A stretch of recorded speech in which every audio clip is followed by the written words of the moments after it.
Hi there, everybody. You're traveling with Jack, and as I always say, my heavenly wife, Pam. Now, if you're a first timer tuning into our channel, you'll no doubt know or need to know that most of the videos I do are about travel and seeing things here, there, and around the country. I also do cooking videos, and I do restaurant reviews.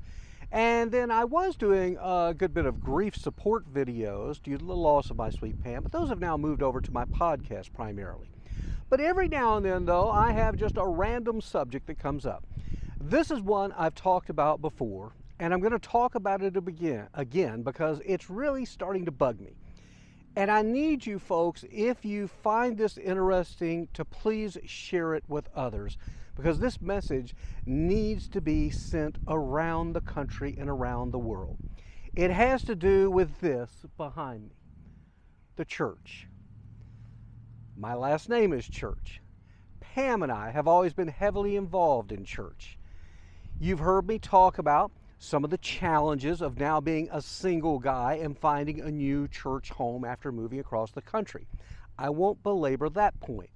However, something I do want to talk about that I'm seeing that is all too common in our churches is this phenomenon of people, when they do visit, if they're not part of the club, you're just kind of overlooked in the church.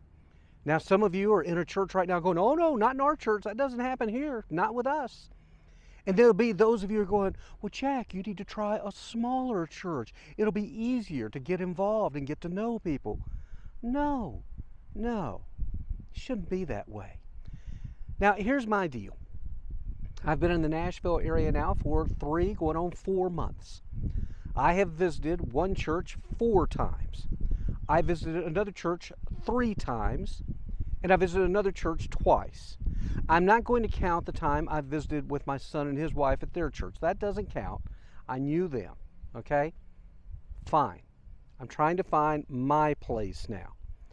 Out of all those visits to those churches I've been to, do you know how many meaningful conversations I've had and how many people have come up and introduced themselves to me? Not me going to people and me trying to introduce myself to others, but how many people out of all those visits came up and wanted to introduce themselves to me?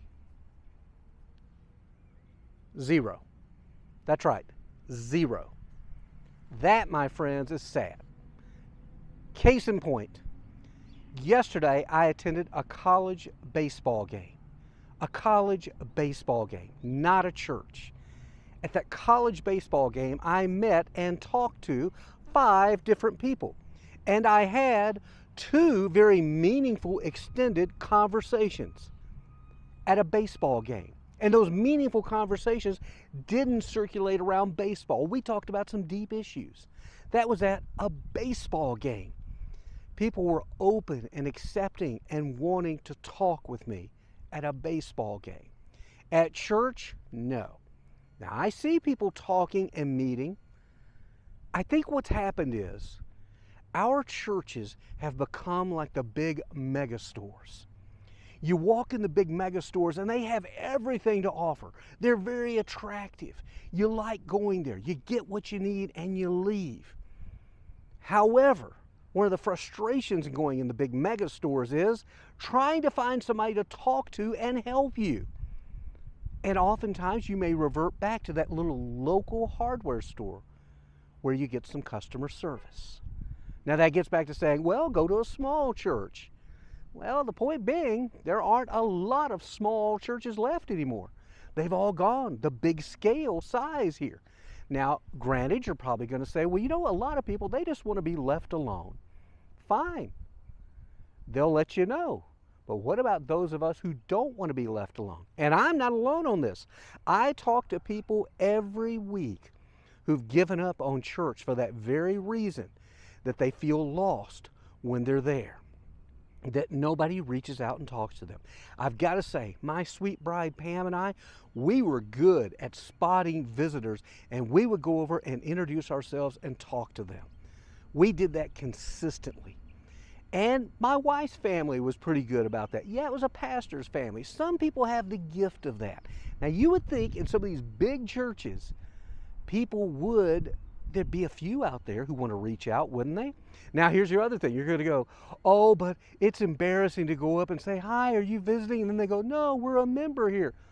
So, get to know them. You obviously didn't know them. They didn't know you. Introduce yourselves. Create a connectivity. Okay, then they'll say, well, in the big churches, you got to get in the small groups. Okay, I have emailed some small group leaders at all 3 of these churches. I heard back from one, and there was no follow-up. Okay, that's bad customer service. We're back to the big mega box store thing that I'm talking about. Now, does this mean that my faith is damaged and weakened? No, it doesn't. My faith is in Christ. I'm a believer. I know what my destiny is. But I also know that we need fellowship here on earth. Now, here's the other argument. Well, COVID, people just are a little more distant. And please, can we stop with the excuses? This has been going on far, far too long. So that's about it. Do I have the answer? No, I don't. But I need the question raised in churches around the country. Let me give you another quick example of today, the last church I visited. I thought, you know what? As I went in, I spoke to people, but nobody, it's just, hi.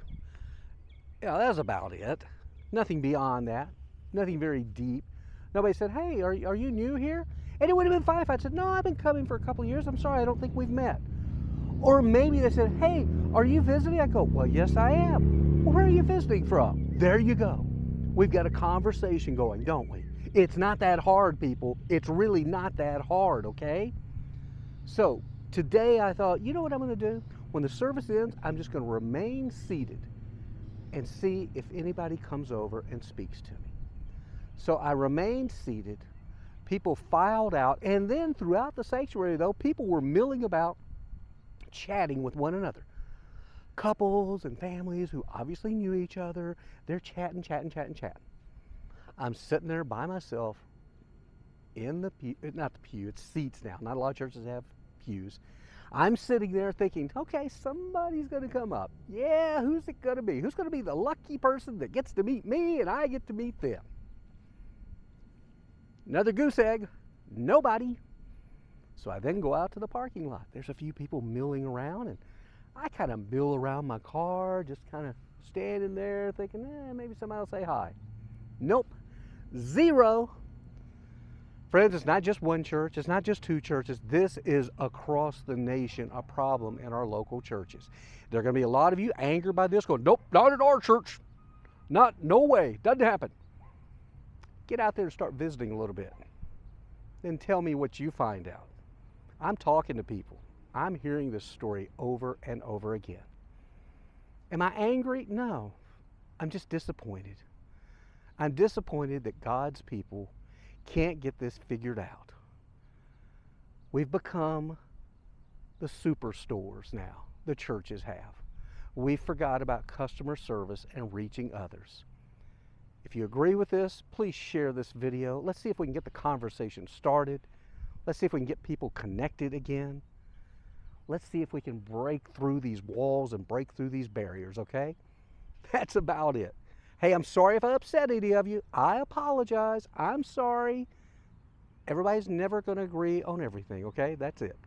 So until we see you next time, be sure and subscribe to our channel, Traveling with Jack and Pam. I do lots more fun stuff, trust me. Check out my podcast, The Jack Church Show. That does deal with loss. And until we see you next time, have a great day, and better yet, a better tomorrow. Bye now, and say hi to somebody, okay?